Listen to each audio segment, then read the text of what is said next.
Gavana wa kaunti ya Kiambu Kimani Wamatangi ameapa kutokubali kile anachokitaja kuwa vitisho na visingizio vya kisiasa kutoka kwa wapinzani wake katika kutekeleza ajenda yake ya maendeleo.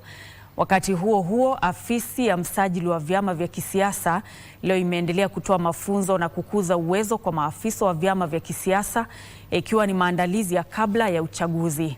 Mwanahabari wetu John Kahiro na maelezo zaidi. Kazi ndio hiyo.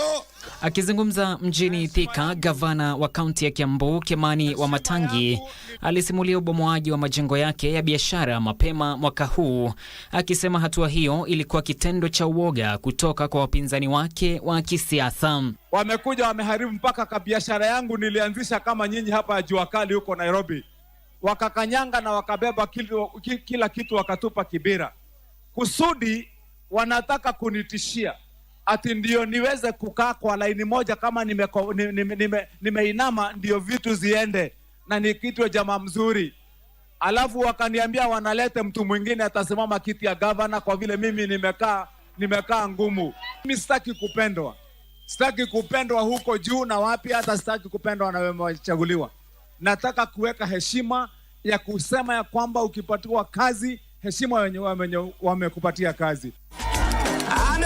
Wamatangi ambaye leo alizindua taa za barabarani zinazotumia kawi ya jua mjini humo pamoja na wodi za hospitali, alisisitiza kuwa hakuna aina yoyote ya vitisho au visingizio vya kisiasa vitakavyomzuia kutekeleza ajenda yake ya maendeleo. Nisimame kama mwanaume na niseme mimi siendi kupatiana vitu ya kujaribu kuhonga watu wanipende ama namna gani jamani?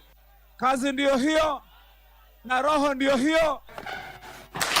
Wakati huo huo, afisi ya msajili wa vyama vya kisiasa imeimarisha mafunzo ya kukuza uwezo kwa wanawake wa vyama mbalimbali vya kisiasa katika kaunti ya Laikipia na Nyandarua. Kama hiyo ORPP wageenda mpaka mashinani wasomeshe akina mama, waonyeshe njia, pengine wataweza kujitokeza na kufanya kitu ambayo ni kitu kizuri. Wanawake hao wametaka kuimarishwa kwa elimu ya kijamii na kampeni za uhamasishaji katika nyanja za mashinani ili kukuza ufahamu kuhusu haki za kisiasa za wanawake na umuhimu wa uongozi jumuishi. Wamama wanakuwa na insecurity, wanaogopa.